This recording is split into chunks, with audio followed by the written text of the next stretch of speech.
तो कहानी 1988 में सेट है, जहां हम शेडी साइड टाउन के सीनियर हाई स्कूल के स्टूडेंट्स को देखते हैं। अब जिन्हें शेडी साइड टाउन के बारे में नहीं पता, उन्हें बता दूं कि फियर स्ट्रीट के यूनिवर्स में दो टाउन्स हैं जो कि अगल बगल में ही हैं, और इनका नाम है शेडी साइड एंड सनीवेल। जहां सनीवेल अमेरिका की सबसे अमीर और सेफ टाउन है, वहीं शेडी साइड में हमेशा कत्लें होती हैं और लोग मानते हैं कि इस जगह और यहाँ के लोगों का कोई फ्यूचर नहीं है। अब शेडी साइड में ये सब एक कर्ज के कारण हो रहा था, जो कि फाइनली 1994 में जाके खत्म हुआ था। और क्योंकि इस फिल्म की कहानी 1988 में सेट है, तो इस टाइम पे वो कर्ज चल ही रहा होगा। इस कर्ज के बारे में अपन वीडियो के एंड में वापस से बात करेंगे। फॉर नाउ हम फियर स्ट्रीट प्रॉम क्वीन की कहानी पे फोकस करते हैं। सो यस, शेडी साइड के सीनियर हाई स्कूल में प्रॉम नाइट आने वाला है, जिसमें प्रॉम क्वीन बनने के लिए 6 लड़कियां खड़ी हुई हैं। सबसे पहली लड़की है लोरी ग्रेंजर, जो कि इस फिल्म की मेन लीड है। देन आती है क्रिस्टी रेनॉल्ट, जो कि साइड में ड्रग बेचने का काम भी करती है। फिर आती है टिफनी फैल्कनर, जो कि स्कूल में सबसे ज्यादा पॉपुलर है और सबको लगता है कि टिफनी ही प्रॉम क्वीन बनेगी। टिफनी का एक मीन गर्ल्स वाला गैंग भी है, जिसे ये लोग वुल्फ पैक कहती हैं, और इस गैंग में टिफनी लीडर है। उसके अलावा मेलिसा, लिंडा और डेबी भी है, और ये तीनों भी प्रॉम क्वीन के लिए खड़ी हुई हैं। अब तक आप व्यूअर्स ये भी समझ गए होंगे कि टिफनी काफी बदमाश है। आई मीन वो और उसका गैंग दूसरी लड़कियों को बुली करती हैं, और क्योंकि टिफनी अमीर एंड पॉपुलर है, तो कोई उसे कुछ बोल भी नहीं पाता। स्कूल के प्रिंसिपल का नाम वेलैंड है और स्कूल की वाइस प्रिंसिपल बर्किनरिज है।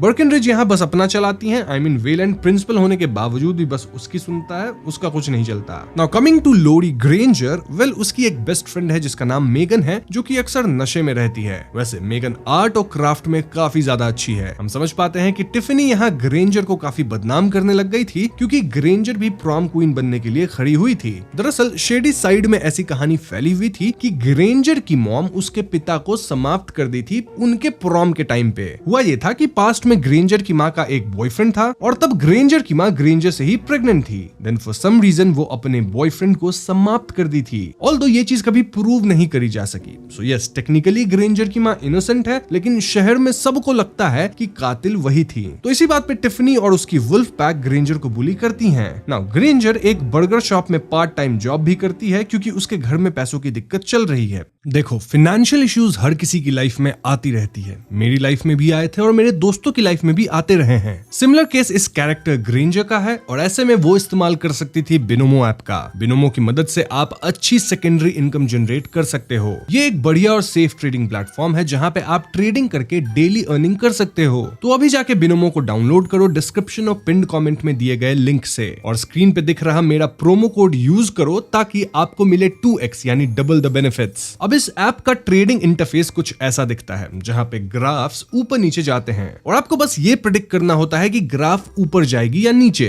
अभी मैं यूज करने वाला हूं ट्रेडिंग सिग्नल्स का, जो मुझे बताएगा कि मुझे अप लेना चाहिए या फिर डाउन। सिग्नल्स के हिसाब से मुझे अप लेना चाहिए, तो मैं अप पे ट्रेड कर रहा हूं। चलो देखते हैं क्या होता है। देखा, मैंने तुरंत प्रॉफिट कमा लिया। और चेरी ऑन टॉप है बिनोमो का विड्रॉल सिस्टम, जो कि एक क्लिक में पैसे डायरेक्टली आपके अकाउंट में भेज देगा। इनफैक्ट अगर आप अपने फ्रेंड को रेफर करते हो, तो आपको मिलेगा 10 से 20 डॉलर्स तक का बोनस। आपके फ्रेंड को भी $10 बोनस मिल सकता है बाय वेरीफाइंग द अकाउंट। तो देर किस बात की, लिंक डिस्क्रिप्शन और पिन्ड कमेंट में दिया गया है, उसका यूज करो और बिनोमो ऐप डाउनलोड करो। और हाँ, स्क्रीन पे दिख रहे मेरे प्रोमो कोड का यूज करना मत भूलना to get 2x rewards. Coming back to story, हम आगे समझ पाते हैं कि टिफनी का एक बॉयफ्रेंड भी है जिसका नाम टाइलर है, और टिफनी हमेशा टाइलर को कंट्रोल करने की कोशिश करती रहती है। इनफैक्ट टाइलर कहीं ना कहीं टिफनी से खुश नहीं है। वहीं ग्रेंजर भी टाइलर को पसंद करती है, और कहीं ना कहीं टाइलर भी ग्रेंजर की तरफ अट्रैक्टेड है। खैर, उस रात ग्रेंजर अपने घर जाती है, जहां उसकी मॉम ग्रेंजर के इस प्रॉम वाली बातों पे ज्यादा ध्यान नहीं देती। ग्रेंजर को लगता है कि उसकी मॉम को प्रॉम वगैरह से ट्रॉमा है। क्यों? क्योंकि उनके प्रॉम के टाइम पे ही बॉयफ्रेंड को खत्म करने वाला वो सारा कांड हुआ था। वहीं टिफनी की बात की जाए तो उसके घर में उसकी मॉम नैन्सी और उसके पिता डैन दोनों इस प्रॉम क्वीन वाली कंपटीशन को लेके काफी सीरियस थे। अब अगर आपको याद हो तो क्रिस्टी रेनॉल्ट भी प्रॉम क्वीन बनने के लिए खड़ी हुई थी, जो कि इन सबसे अलग है, और हम उसे रात को ड्रग डीलिंग करते हुए देखते हैं। लेकिन जैसे ही वो पैसे वगैरह लेके एक सुनसान एरिया में जाती है, एक रेड कोट और मास्क पहना आदमी क्रिस्टी पे हमला करके उसे समाप्त कर देता है। अब अगली सुबह स्कूल में थोड़ी पॉलिटिक्स वगैरह शुरू हो गई थी for all this prom queen thing, और इसी बीच कोई ये बात नोटिस नहीं करता कि क्रिस्टी एकदम से गायब है। लेकिन मेगन यहाँ यहाँ क्रिस्टी के बॉयफ्रेंड जिमी से उसके बारे में जरूर पूछती है, क्योंकि मेगन की प्रॉम ड्रेस क्रिस्टी के पास ही थी। जिमी का कहना था कि पिछली रात से ही क्रिस्टी वापस नहीं आई है।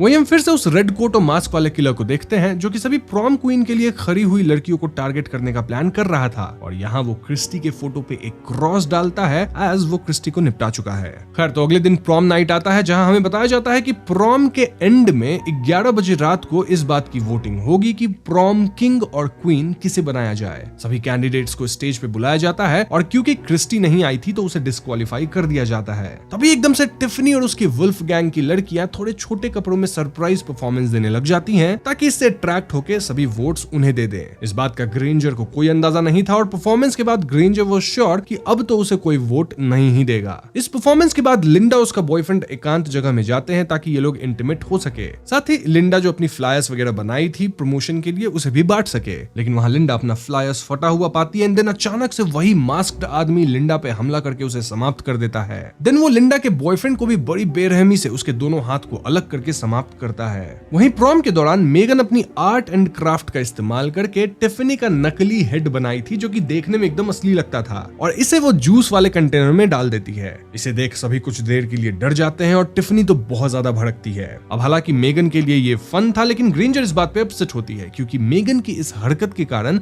अब ग्रेंजर को वोट्स नहीं मिलेंगे। क्यों? क्योंकि सब जानते हैं कि मेगन और ग्रेंजर बेस्ट फ्रेंड्स हैं। तो यस, इस बात पे कहीं ना कहीं मेगन और ग्रेंजर की दोस्ती बिखरने लग गई थी। ऐसे में मेगन प्रॉम से निकल जाती है और वो क्रिस्टी को ढूंढने में लग जाती है। अब प्रॉम के दौरान डेबी और उसका बॉयफ्रेंड जड बेसमेंट में जाते हैं, जहां जड डेबी को एक नेकलेस गिफ्ट करता है, और दोनों यहाँ इंटीमेट होने का भी प्लान बना रहे थे। लेकिन तभी वो मास्क वाला किलर इन दोनों को भी इसी बेसमेंट में निपटा देता है। जड को तो वो चेन सॉ से समाप्त करता है, और डेबी इलेक्ट्रिकल वायर्स में शॉक खाके खत्म होती है। इसी सब के बीच ग्रेंजर को किसी अनोनिमस इंसान से फ्लावर्स मिलता है, और इसके कार्ड पे लिखा था hope you don't choke on it. अब जैसे ही टिफनी को पता लगता है कि कोई ग्रेंजर को फ्लावर्स दिया है, तो वो जाके ग्रेंजर को उसकी मॉम वाली बात पे बुली करना शुरू करती है। टिफनी ये तक कहती है कि उसे पता है कि ग्रेंजर और उसके बॉयफ्रेंड टाइलर के बीच नैन मटक्का चल रहा है। नाउ टिफनी की वुल्फ पैक की एक लड़की मेलिसा उसे ऐसा करने से रोकती है, क्योंकि ग्रेंजर के लिए उसकी माँ वाली टॉपिक सेंसिटिव थी, और इस बात को मेलिसा समझती थी। लेकिन टिफनी यहाँ मेलिसा को भी उल्टा सीधा सुना देती है। नाउ ग्रेंजर रोते हुए वॉशरूम में जाती है, जहाँ मेलिसा ग्रेंजर को कंसोल करती है और उसे अपना मेकअप वगैरह देती है।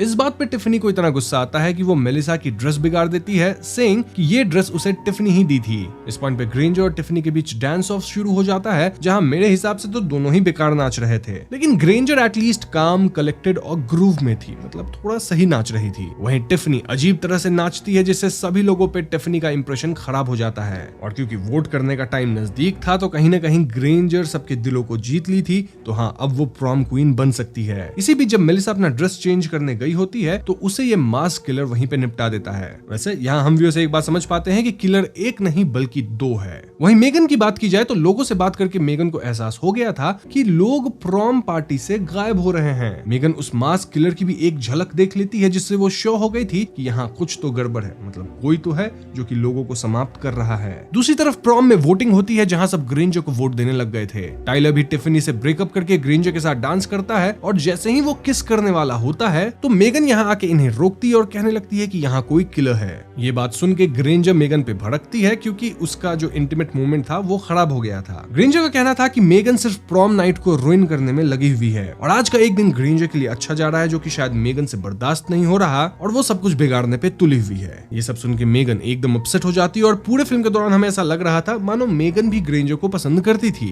वैसे ये क्लियरली नहीं बताया गया है, सो जो भी हो, मेगन यहाँ से चली जाती है, और टाइलर ग्रेंजर को लेकर सेक्लूडेड एरिया में जाता है ताकि दोनों इंटीमेट हो सके। तभी मास्क वाला किलर टाइलर पे हमला करके उसे समाप्त करता है, और ग्रेंजर किसी तरह यहाँ से भागती है। वहीं मेगन स्कूल के बेसमेंट में चली गई थी, जहाँ वो क्लियरली डेबी, जड और जेनिटर के मृत शरीर को पाती है। मेगन भी भागती हुई इसी तरफ आती है, और समहाउ मेगन और ग्रेंजर मिल जाते हैं। अब ग्रेंजर को मेगन पे भरोसा हो गया था, और ये दोनों लड़कियां बेसमेंट में भागने की सोचती हैं, लेकिन कातिल यहाँ अंदर आके बेसमेंट को लॉक कर चुका था। ऐसे में ये दोनों एक कमरे को लॉक करती हैं, देन उस कमरे के ऊपर वाली खिड़की को तोड़ के समहाउ बच के निकलने की कोशिश करती हैं। ये एस्केप काफी क्लोज आ गया था, आई मीन जो किलर था वो गेट को तोड़ के अंदर आ गया था, बट समहाउ दोनों निकल पाती हैं, और इस एस्केप में मेगन के हाथ में चोट भी आ गई थी। खैर, ग्रेंजर भागते हुए प्रॉम वाले एरिया में आती है और सबको वार्न करने की कोशिश करती है, लेकिन इस मोमेंट में प्रॉम क्वीन विनर की अनाउंसमेंट हो रही थी, जिसे ग्रेंजर जीत गई थी। तभी कातिल बेस एरिया में आता है और वो सभी को मारना शुरू कर देता है। लाइक वो स्टूडेंट क्लेयर और जेरल्ड को खत्म करता है, देन वो प्रिंसिपल वेलेंट के हाथ को अलग कर देता है। इससे जगह पे पूरी अफरा तफरी मच जाती है, लेकिन ग्रेंजर हिम्मत दिखा के अपने प्रॉम क्वीन क्राउन को किलर के आंख में घुसेड़ देती है। इससे किलर विचलित होता है और सभी उसे पकड़ लेते हैं। अब यहाँ किलर का मास्क हटाया जाता है और हम समझ पाते हैं कि किलर एक्चुअली में टिफनी के पिता डैन हैं। जी हाँ दोस्तों, डैन सभी प्रॉम क्वीन कंटेस्टेंट्स को इसलिए खत्म कर रहे थे ताकि उनकी बेटी टिफनी प्रॉम क्वीन बन सके।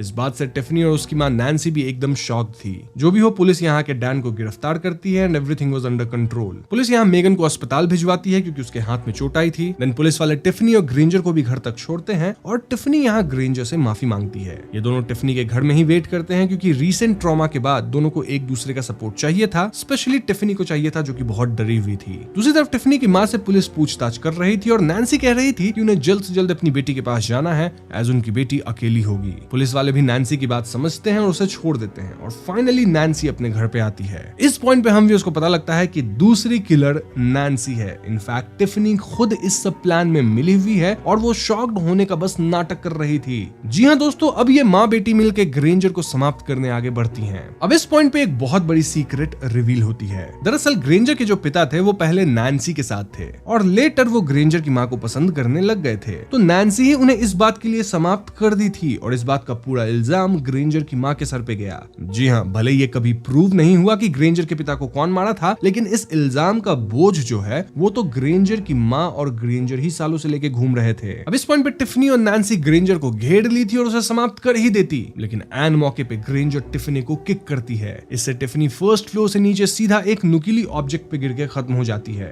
देन ग्रेंजर एक ट्रॉफी से नैन्सी पे हमला करके उन्हें भी चोटिल कर देती है। फाइनली ग्रेंजर इस घर से सुरक्षित निकल पाती है और यहीं पे फिल्म खत्म हो जाती है। अब फिल्म में एक मिड क्रेडिट सीन है जहां नैन्सी के खून से विच वाला मार्क बनता है, डिपिक्टिंग कि ये सब खूनी खेल शायद शेडी साइड के कर्ज की वजह से हो रहा है। और यहाँ पे फिल्म फाइनली खत्म होती है। तो दोस्तों, ये थी फियर स्ट्रीट प्रॉम क्वीन की कहानी, जो कि एक प्रॉपर स्लैशर फिल्म है। एंड लाइक आई प्रॉमिस्ड, इसे समझने के लिए आपको कोई और फिल्म देखने की जरूरत नहीं है। फिल्म की कहानी भी सिंपल है, जिस वजह से किसी स्पेशल थियरीज की गुंजाइश नहीं है। स्टिल मैं आपको शेडी साइड के कर्ज के बारे में शॉर्ट में बता देता हूँ। तो लोग मानते हैं कि शेडी साइड में कर्ज सेरा फियर नामक विच की वजह से है, जो कि 1666 में एग्जिस्ट करती थी। इस फिल्म के अंदर भी एक आध जगह आपको सेरा फियर लिव्स करके वॉल पे टेक्स्ट देखने को मिलते हैं। नाउ कर्ज की रियलिटी कुछ और ही थी। दरअसल शेडी साइड का कर्ज सेरा फियर की वजह से नहीं था। मतलब भले सेरा फियर को 1666 में विच मानकर लटकाया गया था, स्टिल सेरा फियर इस जगह को कर्ज नहीं की थी, वो अच्छी थी। रादर ये गुडे फैमिली के डेविल से की गई डील का नतीजा था। असल में सोलोमन गुडे ने अपनी फैमिली के लिए पावर और दौलत हासिल करने के लिए शैतान से एक पैक्ट किया था। इस डील के तहत गुडे फैमिली की हर पहली औलाद शेडी साइड के लोगों को शैतान को कुर्बान करती थी। इस तरह सनीवेल, जहां गुडे फैमिली अभी फिलहाल रहती है, वो हमेशा खुशहाल और सुरक्षित रहा, जबकि शेडी साइड में लगातार खून खराबा और डर का माहौल बना रहा। लोग इस सब के लिए सेरा फियर को जिम्मेदार मानते थे और उन्हें लगता था कि उसके कर्ज की वजह से ही शेडी साइड में इतना कुछ हो रहा है। लेकिन सच्चाई तो ये थी कि गुडे फैमिली ही इस कर्ज की पीछे थी।